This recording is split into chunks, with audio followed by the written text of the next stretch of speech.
New concepts and ideas to help you reach your full potential. Reach your full potential. Reach your full potential. Small win, small win, small win. Keep your momentum going.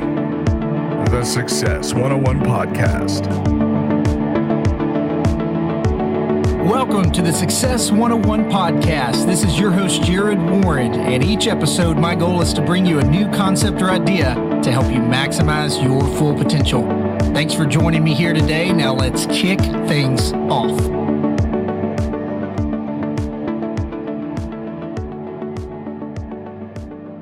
Welcome back, everybody, to live episode number 40 of the Success 101 Podcast. As always, I'm your host, Jarrod Warren, here with Emilio Palafox, and we are so excited you're joining us here today for an awesome episode. I want to ask you guys, if you're enjoying the Success 101 Podcast, please head over to iTunes and leave a 5-star review. Leave whatever star review you want to, but if you're enjoying the show, that's what lets Apple know how to feature us in certain rankings and in charts. And really, our goal is to get this peak performance episode message out to more and more people.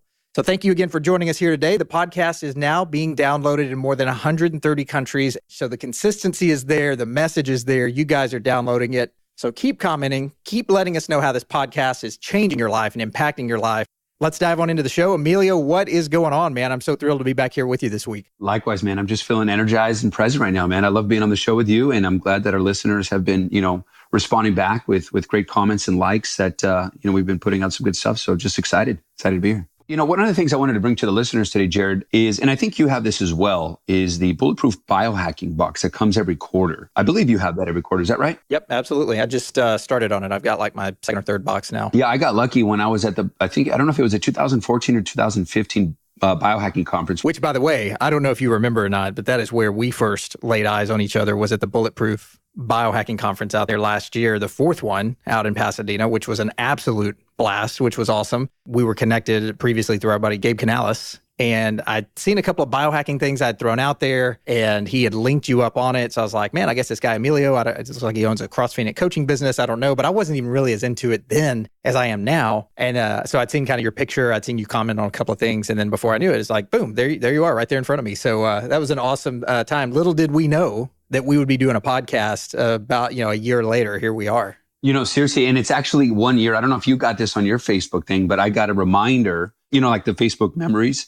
And it was 1 year ago today, because the Bulletproof Conference is actually a little later than it was last year. Yep. It said 1 year today, and it's me holding that thing you're talking about. That was actually a type of PEMF device as well. And I remember you coming by and just saying, hey, man, we're mutual friends with Gabe, and we had a little quick conversation. And that was that. And then next thing you know, here we are, man. It's awesome. But that's how some of the greatest things come about, man, right? You're present at the present moment, and you're connected, and you're just, I'm not up in my head where I need to do this. It's like, hey, you came by, we had a great conversation. And next thing you know, the world worked the way that it needed to where, hey, you gave me a call, and, one podcast to the next. And I love the way life happens like that. Yeah. And it's so amazing. Sometimes I go to things and I'm thinking, man, I don't have time to go to this. I'm busy, whatever. But I go because I feel like I need to for my business or for my obligations, or just to do what I said I was going to do. Hey, I'm going to be somewhere. I need to be somewhere. And I've started learning how to be more present in those moments instead of just winging it like I did so many times whenever I was younger, because you never know. And that situation I had with you turning into a podcast now that we do regularly, because you've got great insight, but we both had things we want to put out there and share with the world. Little did we know that we were going to meet each other there, whatever. But there's so many things I go to nowadays where I'm like, I don't know who around me might end up being the next great relationship I have. And you can't go into it seeking that, or it comes through as not genuine. You almost have to go and just say, I'm going to be present in this moment. I'm going to show up. I'm going to do what I need to do, but I'm always going to be on the lookout in the back of my mind and my subconscious. There may be great relationships I meet here that who knows what they turn into in the future. And that's happened many times with me throughout my life. And I've started to become more aware of it, become more present, and it just makes interactions more meaningful.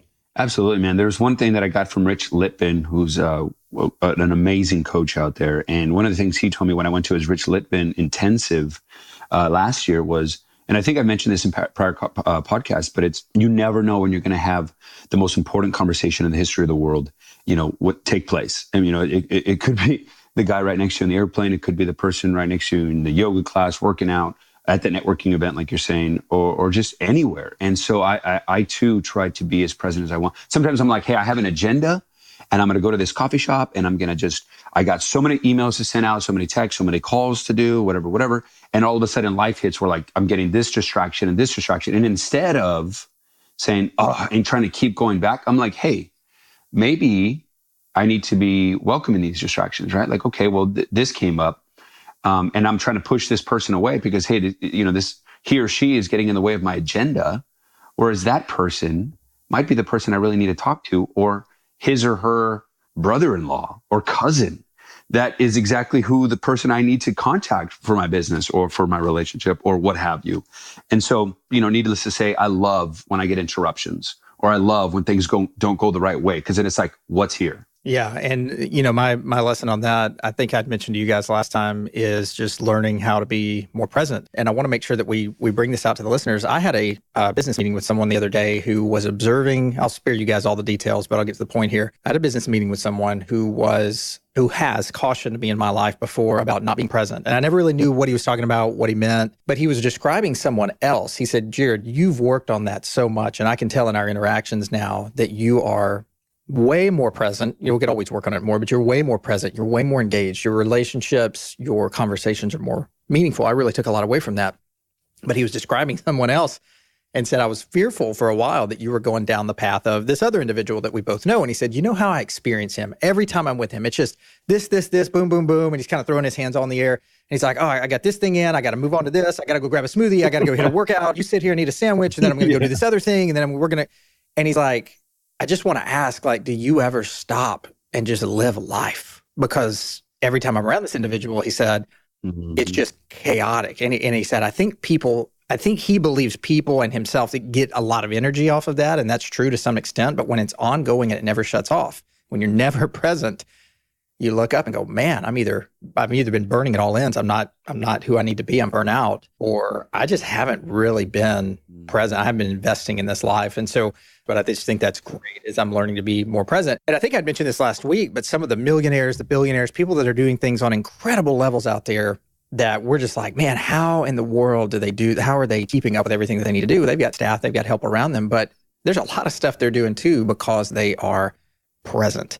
They are engaged. They are noticing things around them. And that multiplies time many times with people out there. Yeah, I don't think you can really cover present enough. People always talk about present, be present. And it's like, well, what does that really mean? Well, I think I've talked about it maybe in the very beginning when we started. It's like, we live in our heads. That's the number one human impediment. We're either, our stories are running us because we're stuck in the past, or we're in the future hoping, wishing, praying, or maybe even afraid of what may come next. But all we ever have is this very present moment. And, when you talk about executives, I have, that's one of some of my main clients in my coaching business. And I'll do it very experientially instead of just talking about it. And so one of the things that I've done, and I do this quite often, whether it's with this exercise I'm about to let you know or another, but like right when we go in, and if I know them that that's how they are normally, whether they see it or not, and if they're not just present in the moment, whether it's in the beginning of the session, during or after, I will stop and I'll say, let's pause. And I'll actually get my phone out, set a timer for 5 to 10 minutes, depending on the present moment and depending on the person and what I intuitively think would be best for this situation. And I'll say right now, and I get really close to them, kind of almost invading their personal space. And I say, I want us to not say anything for the next 5 minutes or the next 10 minutes. Sometimes I'll say 10 minutes and I'll set the timer and I'll tell them, I don't want us to speak. I just want us to stare at each other, like in the eye. And I'll say, look at my left eye. I'm going to look at your left eye because that's the most receiving eye, and press start. And there we are. And I'll tell them beforehand, I'll say, I want you to be mindful, like watch yourself. What are you thinking? What are you feeling? What kind of emotions are coming up? And just be mindful. Okay. Be the witness of yourself. Go. And next thing you know, it literally 10 minutes are clicking by and we are just staring at each other, at each of our left eyes. And I've done this numerous times, but people who don't normally do this get really uncomfortable. There's, they're looking away. Yeah, I was going to say, is that not awkward? Is it, I would think, first of all, time would take forever to go by, but then also it might be a little awkward, for some people out there. Yeah. And so for me, of course, when I did this in various intensives and deep inner work, it's extremely uncomfortable. And of course, at times that'll come up, but it's like, this is when you actually see the person. This is when you actually see through them, if you allow that to happen. And of course, as the person that I am, I always try to send some love, compassion, or whatever through my heart coherence, through the signals, through the senses. And I think they can feel that because they've commented about it afterwards. But anyway, to conclude, what I'm trying to point out here is, let's say that 10 minutes pass by, various people will give me different comments. But one of the most recent ones, I said, well, what was going on? And he said that he was planning his entire day while we were right in front of each other, staring at each other, wanting to be present with each other. I didn't tell him what the purpose of the thing was. I just wanted to do it to kind of provide a point to this man. And so, of course, he said, yeah, I was thinking about, yesterday, and I was thinking about what I needed to plan for the day, and just, doing that. He was up in his head. And I said, there you go. And I said, how you do one thing is how you do everything. And I said, how is that showing up in your life? Man, that's good. It was like bingo. He's like, he felt it for himself that even right here in front of us, as we were staring at each other, inches away, 2 feet away, whatever it was, he was not present. He was not here. He was in his head somewhere else. And I said, how is that affecting your business, your relationship? And of course, it was just like eureka. And when they have that insight, I don't say anything. I allow them to kind of have that change their world. So he sat there for about like 4 or 5 minutes, not 4 or 5 minutes, probably around 1 to 2 minutes, really like thinking like, holy, but just to conclude it, because I know we can go on and on, but it's like, we are wired that way. And it's like, yeah, presence is important. Yeah, absolutely, man. And you just made a profound statement there. It's the way you do one thing is the way you do everything. I think it's how you said it. And I think I've heard that before, just kind of back in the distance in my mind. You said that, and it's like, it's not the first time I've heard that, but what a great reminder. And I guess people could try to give some pushback on that or whatever and say, well, there's multifacets to my life and I do different things. But really, the way we operate, many times the way we do one thing is the way you can see patterns in lots of other parts of our lives. Mm-hmm. So that's all helpful. And I love that, man. I never know exactly what we're going to talk through on the podcast. I've got a general idea, and you've got a general idea of what you want to bring that's impacting us. And, to people that love this stuff that are coming together, just talk about a lot of different things. And I know it's helpful for the listeners as well. But a lot of that, as you mentioned, is in your head. And speaking of being in your head, my topic this week is going to be on fasting. And if you're going to talk about being in your head, I don't know, lack of food, maybe lack of oxygen, like we've talked about breathing and stuff lately. Lack of oxygen, I don't know if you have time to get in your head because you wouldn't survive very long without it. You can go quite a while without food. And so what I did, for many of you out there who follow me, that I did a 7-day water fast. And when you say that, like I said that, and some people are like, so you're going to fast from water for 7 days after you just did this whole like water drinking challenge? I'm like, no, it's a 7-day water only fast, I guess I should say. But I wanted to bring some awareness to the listeners today about the fast or about fasting in general. And primarily, I'm going to speak not about my 7-day fast. I'll mention that a little bit, but mainly about intermittent fasting, because I understand and I get it. There's not going to be a lot of people who hear this message and just say, you know what, tomorrow I'm just not going to eat for 7 days. That's not a very appealing thing. Long term, it probably wouldn't even be a healthy thing if you repeated it, over and over and over consistently, even though people have fasted for 50 and 60 something days at a time out there. But I want to bring awareness to intermittent fasting, because if we can build this in, if we can make it a habit, if it's not just a perceived diet or it's, I did that for a little while, but I haven't done it in a long time, then it's going to be a lifestyle. You're going to build it in. And so I think there's a lot of people who wonder, is fasting dangerous? And I'm just here to say today, after coming off a 7-day fast, feeling the way that I felt, which was absolutely freaking unbelievable. But when done properly, fasting is one of the best ways to maintain good health. It's going to give you guys more energy. Of course, it's going to reduce body fat. It's going to help. The big thing with me was brain function. Once I got to about 80 hours, and I'd done a 5-day fast before about 10 years ago, but once I got to about 80 hours, I woke up, Emilio, with, it's hard to even describe. I feel like I'm doing it such injustice. My vision was crystal clear. My mental clarity was crystal clear. My energy was off the charts. Something about that 80-hour mark. So I reported that to the Facebook group of 160-something members that we have. I'd reported that into the group because I was a couple of days ahead of them. I started it before them just to kind of be able to report in what I was feeling. I said, wait till you guys get to about 80 hours. And sure enough, like one by one, as they started getting to 80 hours, not 100% of people experienced it because bodies are different, but it just seemed like one by one, people who were doing it were like, man, I woke up this morning, my energy's off the charts. My clarity is awesome, whatever. So I don't know what it is. Something about that, maybe 80 to 90 hour mark. You got to get past that. I think a lot of people stop fasting after like 1 day or 2 days. That's when you feel the worst. You've got to move on past that. But we've been told, and I know you have some data behind this as well, Emilio, but we've been told that breakfast all of our lives is the most important meal of the day. And in a sense it is. It's the most important meal to focus on, because if you don't do it the right way, you could sabotage the rest of your day. I know my good friend Ryan Muncie of Natural Stacks was one of the first people to bring that to my attention when it comes to fasting, was skipping breakfast. Breakfast is important, but not for the reasons you think. It's important to be mindful about and to stick with. A lot of people also think if I go without food, my body's going to start eating itself. And that will happen over a very prolonged period of time. You'll start losing muscle and things like that. But you can do moderate workouts. You can do those sort of things, even on a longer 7 to 10 day fast. So let's kind of dive into this whole idea of breakfast not being the most important meal of the day. There's no evidence, none whatsoever. And you guys can mark me on this. There's no evidence to suggest that fasting does any of the following things that I was just saying. It won't make your body hold on to fat. It doesn't cause your body to shut down. If you eat frequently, it won't speed up your metabolism. Most people do that the wrong way anyway. And a lot of people, like I said, they think your body's going to start eating itself, eating the muscle from the inside. So what we want to do is we want to understand, really, in my opinion, we want to understand intermittent fasting. Emilio, you know this. I think we've talked about this before. Humans have fasted for hundreds, thousands of years. Mm-hmm. And your body really is designed for calorie restriction. But here in the West especially, but all over the world, in many parts nowadays, we actually go for calorie consumption. It's like, I want to consume as much. If I'm not having food, I'm starving. You're not really starving. You're actually helping your body refine itself. Again, in today's society, we think the regular eating every 4 hours is how to keep our metabolism burning, how to get more energy. You'll see some small spurts of that, but it's not the good thing. It's not the right thing to do for overall prolonged health. Tell me just what interactions you have. I know you do some periods of fasting here or there, but before I really dive into the benefits of intermittent fasting, tell me about what you've experienced in the short times that you've done it yourself. Well, a lot. And I guess those do cover the benefits. I hardly eat breakfast, by the way. If I do, it's a good hearty meal with a lot of good, healthy fats and some moderate protein and low carbs, but I hardly eat breakfast. I majority of the time in doing some intermittent fasting where I don't eat until around 1 o'clock.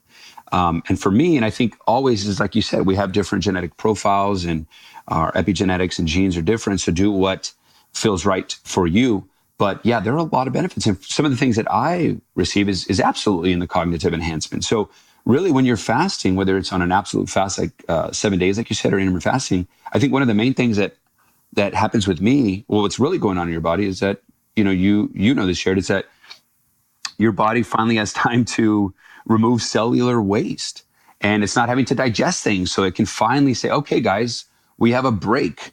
Let's see what needs to be repaired and rejuvenated in your body. And so for me, that's, better sleep, better energy, decreased pain. You talked about the mental clarity, stable mood.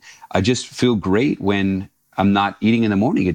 I feel lighter and focused. And so for me, that's been my experience. Yeah. And I'll tell you, Mike, you mentioned sleep. Sleep was just amazing for me because I would wake up. There was probably 3 or 4 days in a row there during that 7 days, once I got into the rhythm of this thing, where I would wake up before my alarm every day. And I never do that. I typically don't do that. I'm in such I don't know if it's deep sleep or lack of sleep or, I've really tried to study my sleep over the years, but for whatever reason, I just always need that alarm to wake up. But I would wake up starting probably about day 3. I started waking up before my alarm in a deep state of rest, or however you want to phrase that, whenever I would wake up and I would go, man, this is obviously the byproduct of the fast. And clear mind, as we mentioned, those sort of things, energy being off the chains. And that makes sense to me. It makes sense that if we start looking at our ancestors, hunters, gatherers back during that time frame, it makes sense not for our body to be created by our good creator, to be created to say, okay, when you are in need of food, when you are in need of sustenance, your body's going to be created to where you just shut down and you can't go find it. Like that doesn't make a lot of sense, right? If we're going to be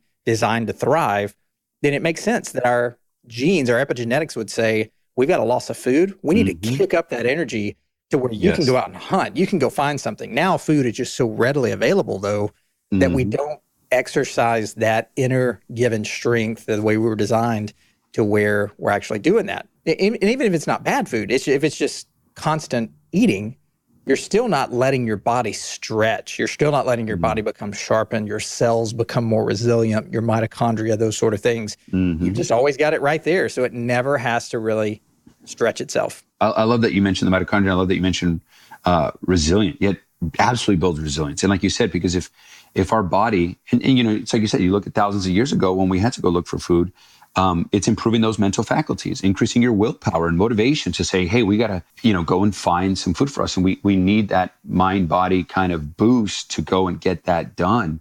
And it's so awesome that while that's happening, your body's repairing and rejuvenating, right? You get stable blood sugars, your decreased digestive issues, you get decreased immune overactivation. There's a lot of things, which is awesome, that while you're doing what's really natural, what's going on in the body is actually really good. And there's a lot of science and research and studies that have proven all this stuff that we're talking about, as you probably know. Right. And I would encourage you guys, don't take our word for it. Do your own research on intermittent fasting. I will say, just kind of as a disclaimer here, as we do all the time, we're not doctors. We're just two guys that love peak performance. Mm-hmm. And learning about all of this is just been a life changer for me. And I know many of you out there have reported in the same. But some of you out there may take blood thinners. You may be diabetic. You may be on some sort of a medical condition or taking prescription medications to where going without food, the way your body handles it, is not a good thing. So we're not saying this is for everybody, but if you don't fall in that camp, if you say, look, I'm a healthy individual, I take some medications here or there, but none of that has to do with my blood sugar or, anything hypoglycemic, anything like that. I want to operate at peak performance. I've never done fasts. I'd say go for it, man. And don't just do a 1 or 2 day fast, because you know what you're going to come back and say? Hey, I tried that and I felt awful the whole time and I had to go eat. Until you get past that hump, and I can't describe this to you guys until you go do it on your own, till you get past that hump and you see how your body responds to this, it will blow you away. I've got so many stories of people during this fast, during other fasts, who have reported that same thing into me. So let me kind of take a step back here for the listeners, though, and tell you where I come from on this. I have heard and have read about intermittent fasting for a long time. And the older that I get, the more I realize that voice inside of us, when we read something over and over, it just keeps showing back up.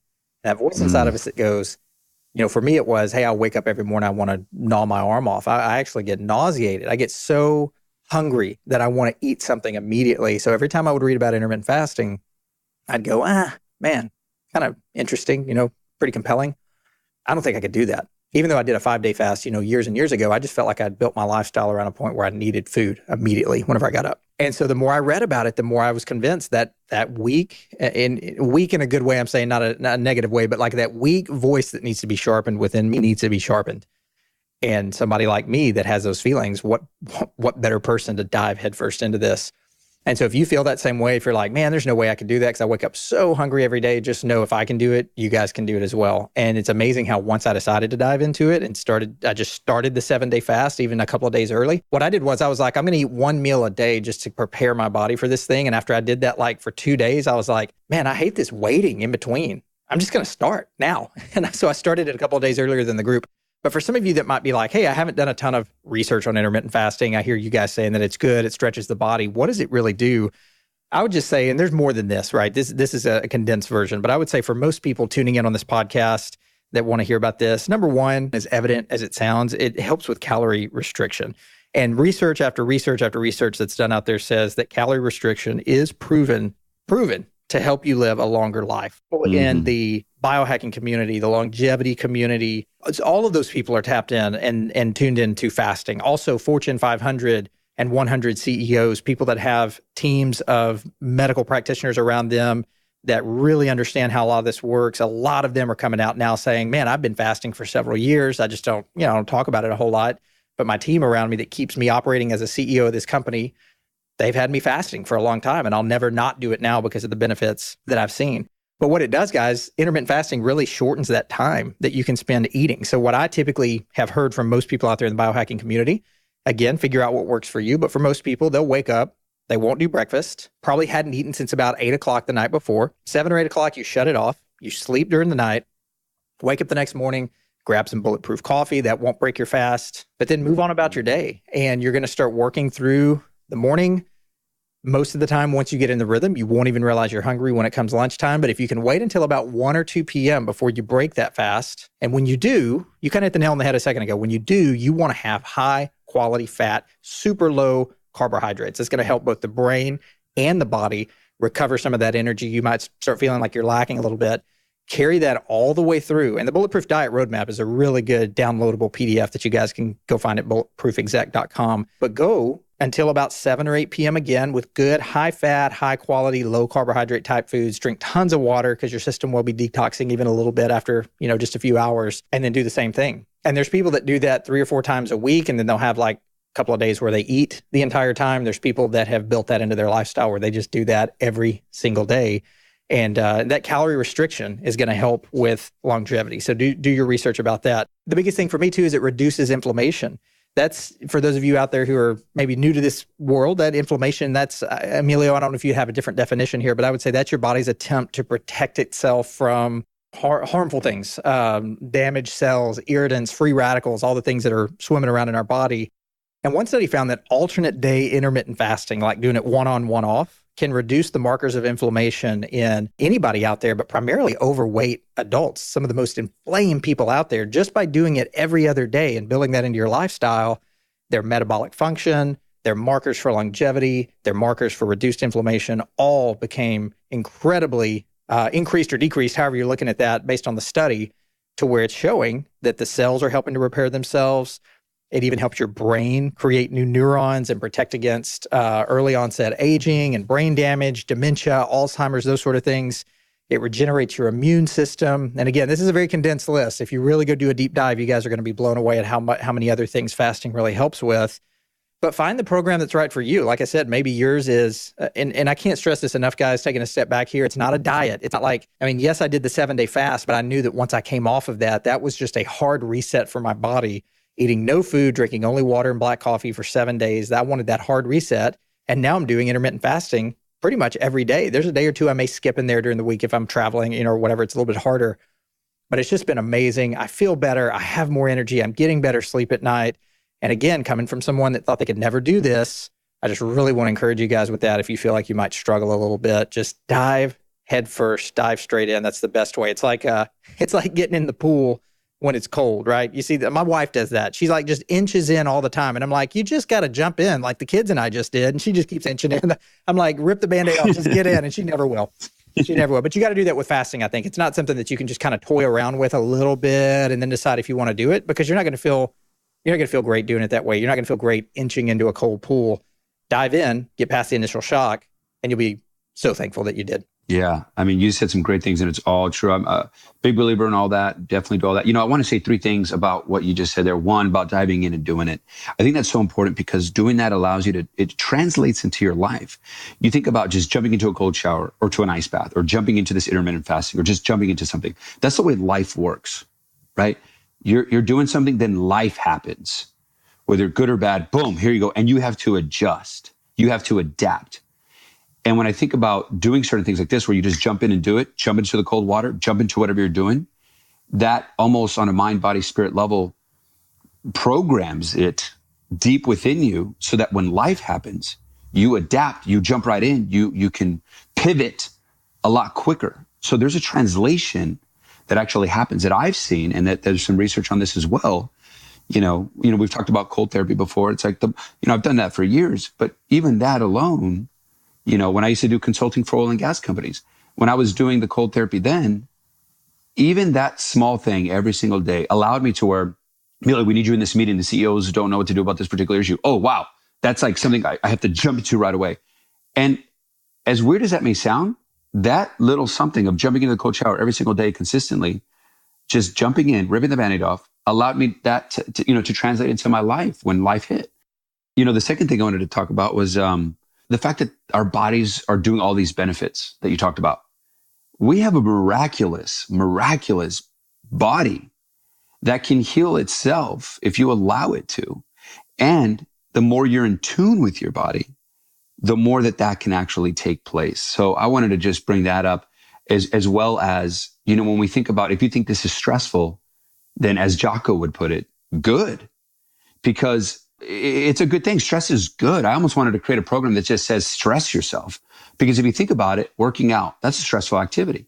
Neurofeedback, I do neurofeedback. That's advanced brain training. That's stressing your mind. Fasting, that could be, in your mind, stressful. But it's like that phrase, what doesn't kill us makes us stronger. The more we have been stressed in our lives, the more that we have come back bigger, faster, stronger, more wise. If you're in a safe spot, there's no growth, right? I actually read a quote this morning on my 5-minute daily journal, and it said, I forgot who it was from, and I might be chopping it up, but it was, not taking a risk is the biggest risk of all. It's just this whole stress stuff. And, I don't know if you've done this while you're fasting, Jarrod, but one of the things I wanted to talk to you about, I tend to be an extremist in terms of like, if I'm going to do this, let's go hardcore. and so there's like some tools that I utilize sometimes for deeper healing and purging to take place, whether it's in an intermittent fasting or for like the 7-day fast. So I'll just kind of mention what I do during long fasts. Like I do this living proof fast by Dr. Sachin Patel, and it's like with green tea. I think it's green tea, lemons, maple syrup, and I think there's a fourth component, but it's not coming up to me. But while doing that, during those 7 days, some of the things I do is ice cold showers.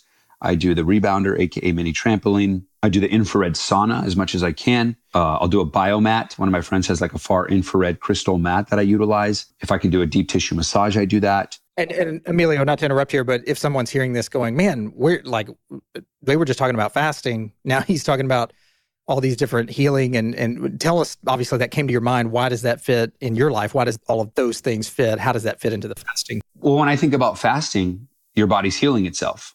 A lot of the benefits that you provided is, in another word, your body healing itself. It's repairing and rejuvenating itself from a lot of the inflammation that has taken place, a lot of the damage from constant eating and possibly eating bad things, whatever.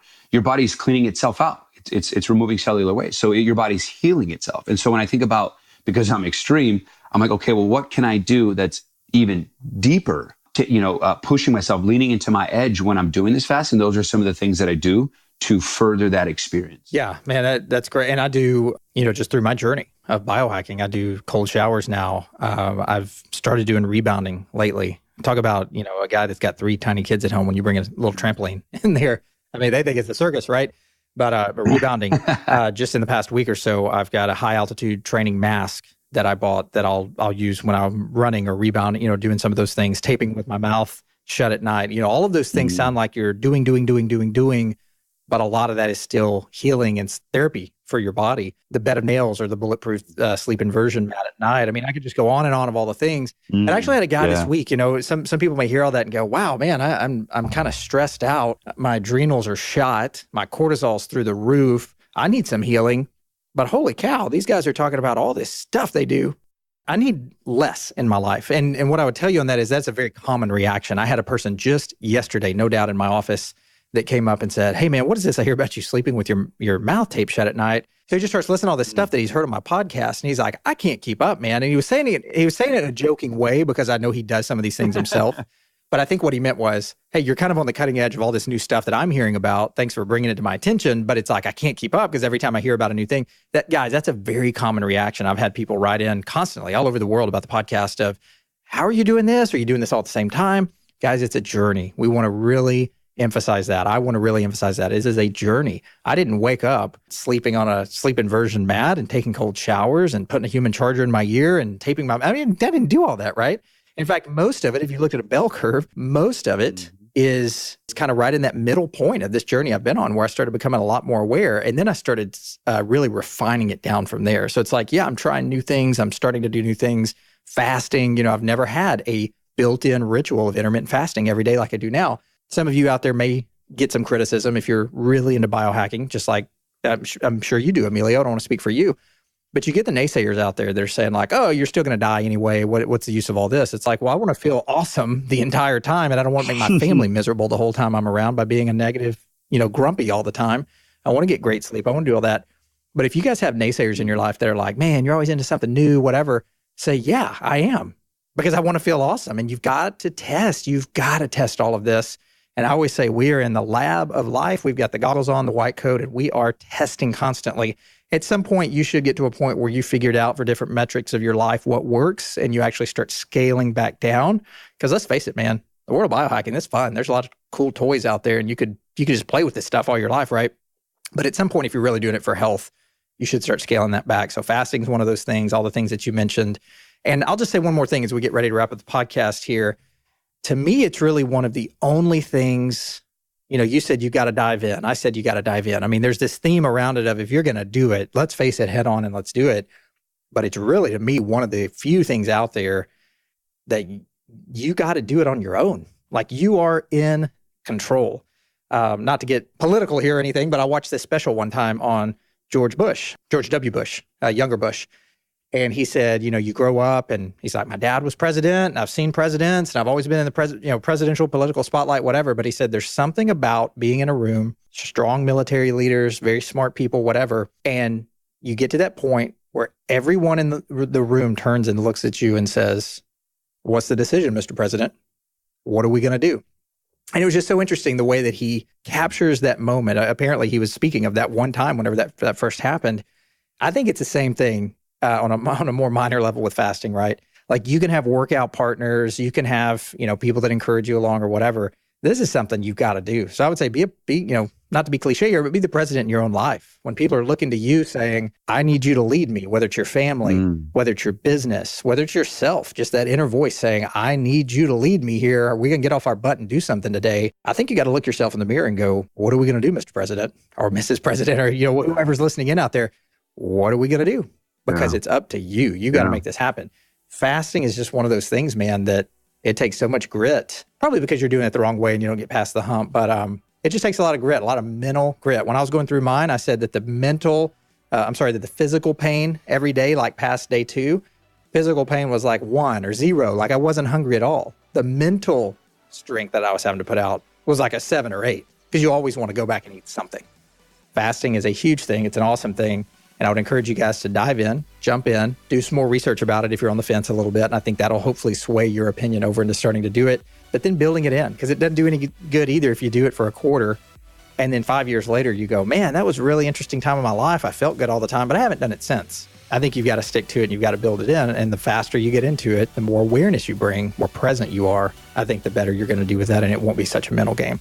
So, one thing that I wanted to just add, and it was what you just said about sometimes you need to be the president of your life, be the man or the woman to take charge and to lead. I really like that. It almost goes about that other quote, and I forget who says this. There's so many quotes out there, but it's that whole be the change you want to see in the world. That man or that woman is you. And so I love that you talked about, be the president of your life. And so I love that. I'm going to take that away for this for sure. And you can apply that to so many things, but just the idea about the room turns and looks at you and says, what are we going to do? And maybe for the first time in your life, you realize the power and the empowerment that you have through that. There's so many people out there walking around sabotaging their lives, their mindsets, not living up to peak performance, peak potential, maximum levels that they want to do on so many things. And the problem is not their environment. It's not the market around them. It's not anything other than the fact that they're not looking in the mirror, looking themselves dead in the eye and going, what are we going to do? Because we can let time keep passing and do nothing, or we can get up today and go make it happen. And it really, that's not eternal optimism. Like that is real. You can make changes today. And just to conclude, I just wanted to say, because I know we're coming down on time here, is I think we've kind of come full circle. It's that being present again, how we talked about in the beginning of the show, right? If you're up in your head, you're fearful, like, oh, it's not me, I can't be the president, whatever is going to be going on in your mind, which is just your thoughts and your thoughts alone. It's not reality. Kind of coming full circle when we were talking about presence. I can't be president. Yes, you can. Go out there and do it. That's great. That's so awesome. Well, guys, we're going to keep continuing to bring great content your way. We've got a lot on the schedule coming up on the regular Success 101 podcast. Great guests that I've got who have already made some recordings, some to come on and make some recordings, and some that I've got in the queue right now. So keep commenting in, guys. Keep sharing this episode with anyone out there that you feel could benefit from higher levels of peak performance. I'm your host, Jarrod Warren. He is Emilio Palafox. If you want to reach us in the world of email, please email Emilio at emilio@crossphoenixcoaching.com, or you can shoot an email over to my team at info@success101podcast.com. And I know you and I are pretty heavy in the world of both Facebook and Instagram out there, just trying to share knowledge with people. And it's been a lot of fun on this journey. So we'll catch you guys on the next awesome episode. Take care.